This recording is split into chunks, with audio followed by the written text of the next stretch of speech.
မင်္ဂလာပါတငယ်ချင်းတို့ရေဒီနေ့တော့ရခိုင်မုတ်တီဟင်းရေချက်ပြမယ်အတုပ်လဲတုပ်ပြမယ်အရင်နဲ့စားမယ်အတုပ်နဲ့စားမယ်ကဲအဲ့လိုချက်ပြဖို့အတွက်ဒါကတော့ရခိုင်မုတ်တီတုပ်ရင်သုံးဖို့မဟင်းငါဘက်ဖြစ်ပါတယ်ဒီမဟင်းငါဘက်ကတော့ကျွန်မမဟင်းငါဗမာပြမဟင်းငါနဲ့ပေါ့နော်တော်တော်လေးကိုတူတို့ဒီတစ်စိတ်ကိုသုံးတယ်ကဲနောက်ပြီးရင်ဒါကတော့ပဲကြောပြီးရင်ဒါကကြတော့ boneless skin လက်ပေါ့နော်အယိုးရောအရေကုန်ရောမပါဘူးဒါက catfish ကိုသုံးထားပါတယ်အခြားငါးသုံးရင်လည်းရပါတယ်အဆင်ပြေတဲ့ငါးသုံးလို့ရပါတယ်အဓိကတော့အယိုးနဲ့အရေကုန်နဲ့ကိုမထည့်ရဘူးပေါ့နော်ကဲပြီးပြီဆိုရင်အာလူကိုလည်းအစင်းနဲ့ပြုတ်ထားတယ်ဒါကအတုပ်အတွက်နောက်ပြီးရင်ငရုတ်သီးစိမ့်ကိုပြုတ်ပြပေးမယ်ပြီးရင်ငပိစိမ့်စာပဒဲကောရဲ့ကြက်သွန်ပြူရဲ့ကြက်သွန်ပြူကတော့များများလေးသုံးမယ်နော်ကြက်သွန်ပြူ2မျိုးသုံးမယ်ကဲပြီးပြီဆိုရရှိရင်အရင်ဦးဆုံးကကျွန်မအရေကိုစပြီးတော့ချက်ပြပေးမယ်အတွက်ကြောင့်မလို့ဒါရင်နွေးကိုပပတ်စုအောင်အရင်ဦးဆုံးတည်ထားပါမယ်ရင်နွေးပပတ်စုလာပြီဆိုလို့ရှိရင်ကဲဒါအရေချက်ဖို့အတွက်စပြီးတော့ပြင်ဆင်လိုက်ကြရအောင်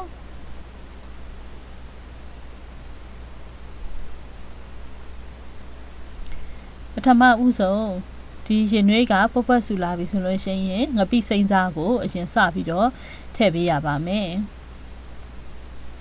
ငပိစိမ့်စားထည့်မယ်ငပိစိမ့်စားပြောသွားအောင်နည်းနည်းလေးစောင့်မယ်ပဒဲကောထည့်မယ်အဓိကကတော့ပဒဲကောကောင်းမှုလိုအပ်တယ်နော်ဒီသူကပဒဲကောရဲ့အနှံ့ကအဓိကပဲနော်သူတို့ကိုဝမ်းဆူလာအောင်လို့စောင့်မယ်အခုသူတို့ဒီလိုမျိုးကောင်းကောင်းပူပြီးတော့ဆူလာပြီဆိုလို့ရှိရင်ငါးကိုထည့်ပါမယ်ကိုထည့်တဲ့ငါးကအရေကုန်နေနော်အယိုးတွေပါတယ်ဆိုရင်တော့ဒါကိုပြန်ပြီးတော့နှွင်ပေးရလိမ့်မယ်ဒါကတော့ကျမအယိုးအရေကုန်ကမပါဘူးဒီ catfish ကိုသုံးတယ်ချီလာပီယာသုံးလို့ရှိရင်လည်းရပါတယ်ကဲသူတို့ကိုပပတ်ဆူလာအောင်လို့ခဏတည်ထားမယ်နော်အဲ့ဒီအချိန်မှာကိုကဘာလုပ်ရမလဲဆိုတော့ဒီထဲမှာ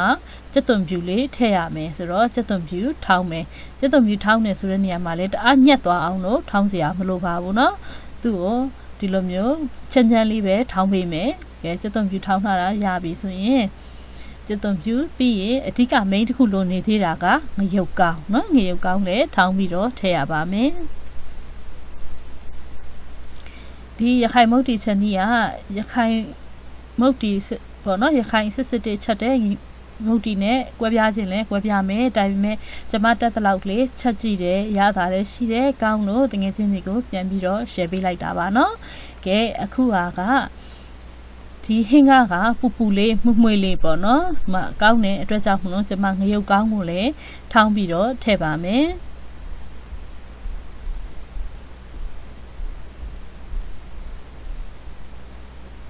ဒီဘက်မှာရင်နွေးကပုတ်ပတ်ဆူသွားပြီเนาะစောနာတည်ထားတဲ့ငါးပြုတ်ထားတဲ့အရေအိုးကပုတ်ပတ်ဆူလာပြီဆိုလို့ရှိရင်ငါးတွေကိုဖယ်ပေးလိုက်ပါမယ်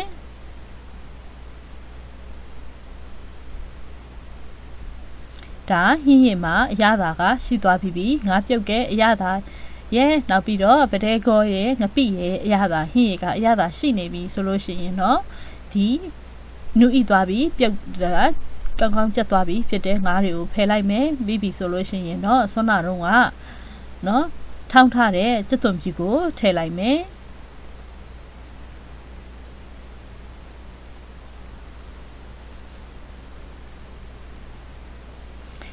ဒီဟင်းရအိုးကဘုံမဆူလာအောင်လို့ဆက်ပြီးတော့စောင့်နေမယ်စောင့်နေရင်လည်းငရုတ်ကောင်းကြိတ်ထားတာကလည်းရပြီဆိုရင်ဒါငရုတ်ကောင်းတွေကိုလည်းထည့်လိုက်မယ်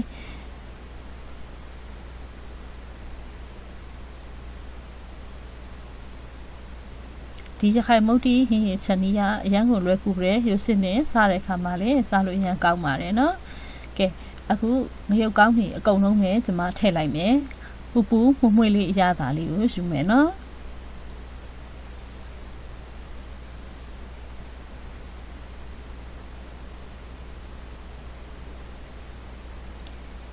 ပြီးပြီဆိုလို့ရှိရင်အရသာအတွက်မြည်ကြည့်မယ်လိုအပ်တယ်ဆိုရင်အငှက်လိုတယ်ဆိုရင်စားထည့်ပါမယ်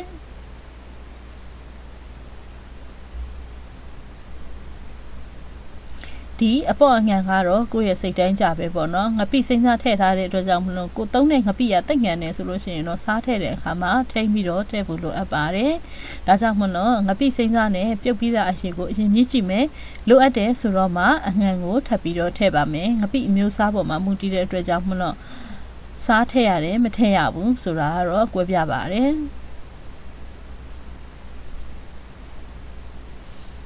ပြီးပြီဆိုရင်အကြတာအတွက်ခွန်တချီ9မှုံကိုထည့်ပါမယ်ခွန်တချီ9မှုံကိုအလွယ်တကူဝယ်လို့မရဘူးဆိုရင်လည်းအခြားကိုသုံးနေကြအရသာမှုံတွေကိုထည့်သုံးလို့ရပါတယ်ဘယ်လိုဒီလိုအမှုံမျိုးကိုမှမကြိုက်ဘူးဆိုလို့ရှိရင်လည်းမထည့်ဘဲနဲ့လည်းရပါတယ်ကဲတို့ကဘဝဆူလာပြီးအောင်စောင့်ပြီးပြီဆိုရင်ဒီဟင်းရည်ကဒါရပါပြီနော်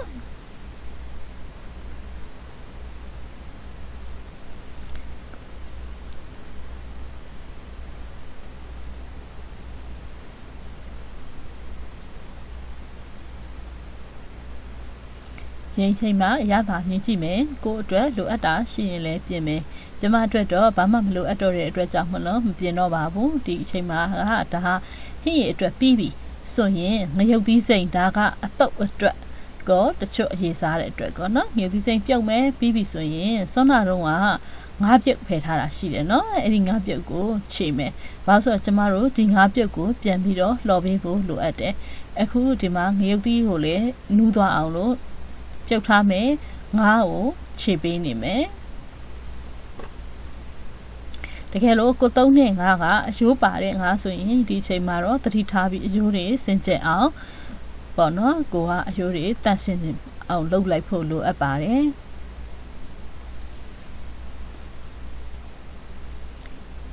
ငါပြုတ်တာလေကောင်းကောင်းနှက်ဆက်အောင်ရပြီးဒီလိုမှွေတာပေါ့နော်အကုန်လုံးနှက်ဆက်သွားအောင်တေချာခြေမယ်သူခြေတာရပြီလားရပြီဆိုလို့ရှိရင်ဒါကငါ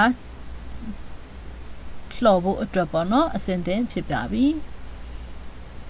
မြုပ်သီးစိမ့်ကလည်းပြုတ်ထားမယ်ပြုတ်ထားပြီဆိုလို့ရှိရင်သူ့ကိုနူးသွားအောင်လို့အတွက်ကိုခဏစောင့်နေပေးအောင်မယ်နော်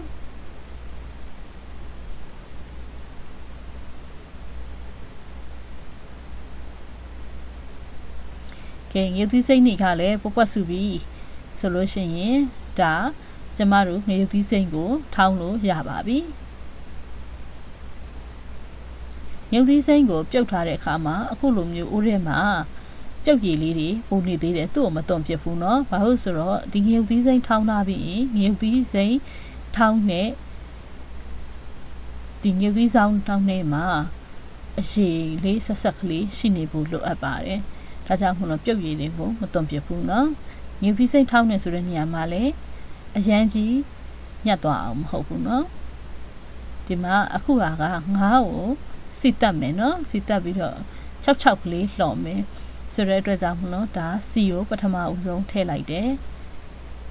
ပြီးပြီဆိုရင်အရောင်လှဖို့အတွက်ကိုစနွင်းမှုတ်ထည့်တယ်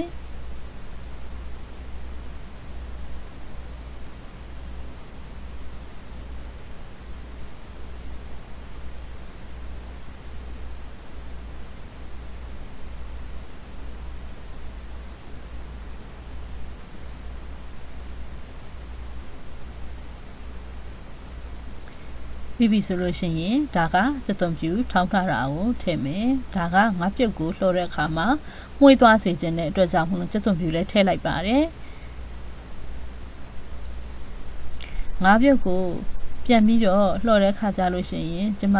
စီစနွေးနေပါထည့်ခြင်းတဲ့အတွက်ကြောင့်မလို့စီလေးနည်းနည်းထည့်ပါတယ်နော်စီကိုအများကြီးထည့်တာမျိုးမဟုတ်ဘဲနဲ့သူ့ကို6ကလေးပြတ်သွားအောင်တော့ကိုပဲပေါ့နော်လှော်လို့ရအောင်တော့ပဲစီကိုထည့်တယ်အဓိကစီတက်နန်းမှုမွေးလေးပေါ့နော်ဟိုငါးမှာမွေးတဲ့နန်းလေးရချင်လို့ပါ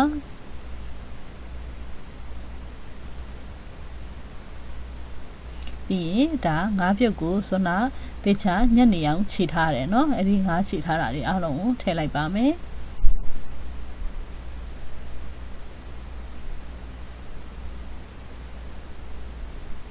ပြီးပြီဆိုရင်တော့သူတို့ကိုနှက်စအောင်မှွေပြီးတော့ဒါကိုနှစ်နာလေးစီတက်ပေးရပါမယ်သူကအခုချိန်မှာတော့ဒီရေရဲ့စီရဲ့နဲ့ဆိုတော့ဆူလေးဖြစ်နေသေးတယ်ဒါပေမဲ့သူတို့ကိုခြောက်သွားတဲ့အထိပေါ့နော်လှော်တယ်လို့မျိုးအထိဖြစ်သွားအောင်ကျ ကျမတို့စောင့်ပြီးတော့စိတ်ရှိရှိနဲ့မှွေပေးရပါမယ်နော်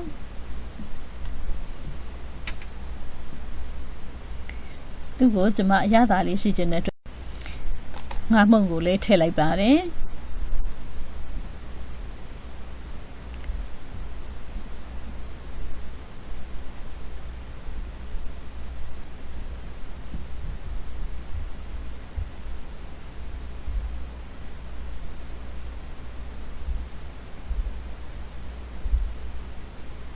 အပေါ်အောက်အနှံ့ဆက်နေအောင်လို့ဝင်ပေးနေရပါမယ်စီကိုနည်းနည်းပဲထည့်ထားရကြောင်းမလို့အောက်မှာကပ်ပြီးတော့တူးသွားနိုင်တယ်နော်ရတာအတွက်စားနည်းနည်းထည့်လိုက်ပါတယ်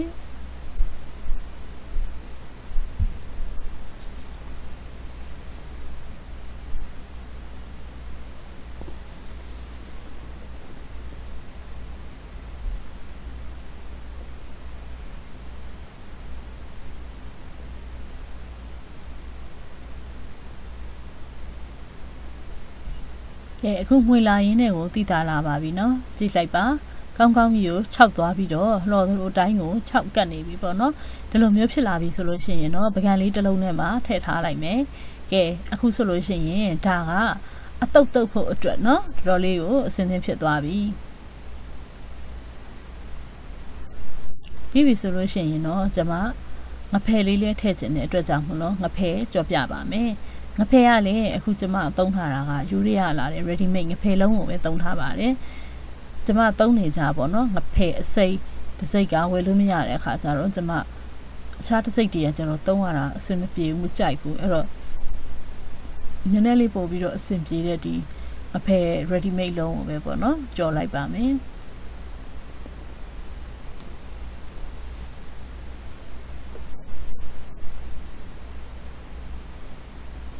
ဒီငဖယ်ယူရီးယားငဖယ်လုံးပေါ့နော် ready made ကို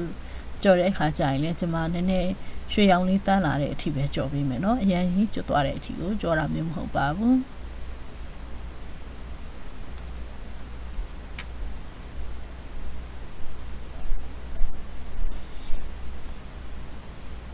ကဲငဖယ်ကြော်တွေကလည်းရပြီဆိုတော့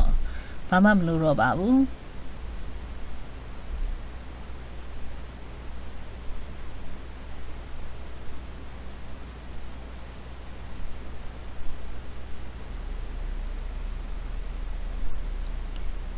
တုပ်ဖို့အတွက်မဟင်းကားဘက်ကိုလည်းပြုတ်လိုက်မယ်။မဟင်းကားဘက်ပြုတ်တာကိုတော့မပြောတော့ဘူးเนาะအားလုံးပဲပြုတ်တတ်ကြမှာပါ။ဆိုတော့ငဖဲပဲကြော်အာလူပြုတ်ငါးလှော်မုံပြီးရင်စောနာတော့ကငရုတ်သီးစိမ့်ကိုထောင်းထားတယ်။စောနာကျမပြောသလိုပဲရေလေးပေါ့เนาะနည်းနည်းလေးထည့်မယ်ရေခက်ကျဲလေးပေါ့เนาะဖြစ်နေရမယ်သူက6နေအောင်မဟုတ်ဘူးထောင်းတဲ့အခါမှာလည်းညက်နေအောင်ထောင်းထားတာမျိုးမဟုတ်ပဲအခုလိုမျိုးကပ်ပတ်ကလေးထောင်းထားမယ်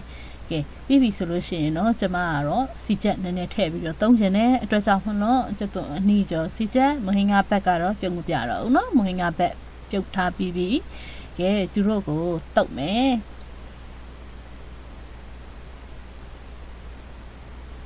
ညနေသုံးရတကယ်တော့เนาะအစင်မပြေဘူးအဲ့တော့ပမာဆက်ဆက်လက်နဲ့ပဲသုံးတော့မယ်တုတ်ရမှာအားမရအောင်ပြီးပြီဆိုရင်အာလူပြုတ်ထည့်မယ်ပြီးရင်ငါးလော်မုတ်ထည့်မယ်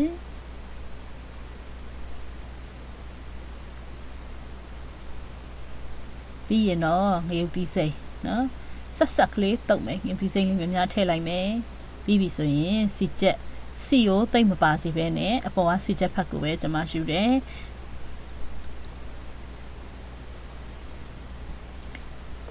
ပြီးပြီဆိုရင်ရှင်ရင်ဒါကအမှန်အတွက်ငပြရည်ကိုကြတော့ကျွန်မကနန်း3កောင်တစ်စိတ်ကိုအတုပ်တုပ်ရင်3လေးရှိတယ်နော်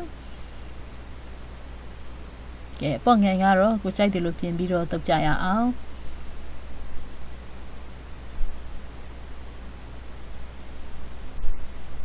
ပြီးရင်ဒါကတော့မကြီးရည်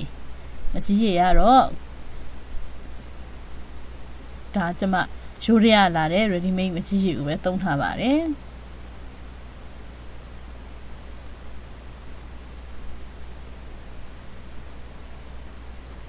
ကဲဒါဆိုလို့ရှိရင်တော့နှက်ဆက်အောင်မှွေလိုက်ပြီးတော့ ကိုကြိုက်တယ်လို့အရာတာကိုပြင်လိုက်ပြီဆိုလို့ရှိရင်ဒါဟာမုတ်တီဘတ်တုတ်ကိုရပါပြီနော်ရခိုင်မုတ်တီတုတ်ကိုရပြီဟင်းရည်အတွက်ကအရင်နဲ့ပဲစားခြင်းနဲ့တချို့အသုံးမကြိုက်ဘူးဆိုရင်တော့မဟင်းငါဘတ်ထည့်မယ်ဟင်းရည်ထည့်မယ်ငါဖဲကြော်ထည့်မယ်ငရုတ်သီးစိမ့်ထည့်မယ်ငရုတ်သီးစိမ့်ထောင်းထားတာထည့်မယ်မကြီးရည်နည်းနည်းထည့်မယ်ဆိုလို့ရှိရင်ဒါကဟင်းရည်ချင်းကန်ဆက်တစ်ခွက်ဟင်းရည်နဲ့မဟင်းငါဘတ်နဲ့ပေါ့နော်စားတယ်ရခိုင်မုတ်တီဟင်းရည်ရမယ်အတုတ်ကတော့ဒီလိုမျိုးကိုကြိုက်တဲ့လိုမျိုးပေါ့နော်အပေါ့အငန်အချင်းအငန်အဆက်ထည့်ပြီးတော့ဒီလိုနှက်ဆက်အောင်မှွေလိုက်မယ်ဆိုရင်ဒါကအတုတ်တစ်ခွက်အတွက်ကိုရပါပြီအိမ်သားတွေစားဖို့အတွက်ပြင်လိုက်ရအောင်နော်ဒီမှာအတုတ်ကိုတုတ်နေတဲ့အချိန်မှာဟင်းရည်အိုပြန်တင်ထားလိုက်ပူပူနွေးနွေးလေးဆိုလို့ရှိရင်ပို့ပြီးတော့စားလို့ကောင်းတယ်ဆိုတော့မခက်ခဲဘူးအရမ်းမြန်ဆန်တဲ့အရာသာရှိတယ်ပဲကြော်လေးကလည်းအစင်းစင်းရှိတယ်ဆိုတော့ပဲကြော်လေးအပွားလေးဖြူလိုက်ကြရအောင်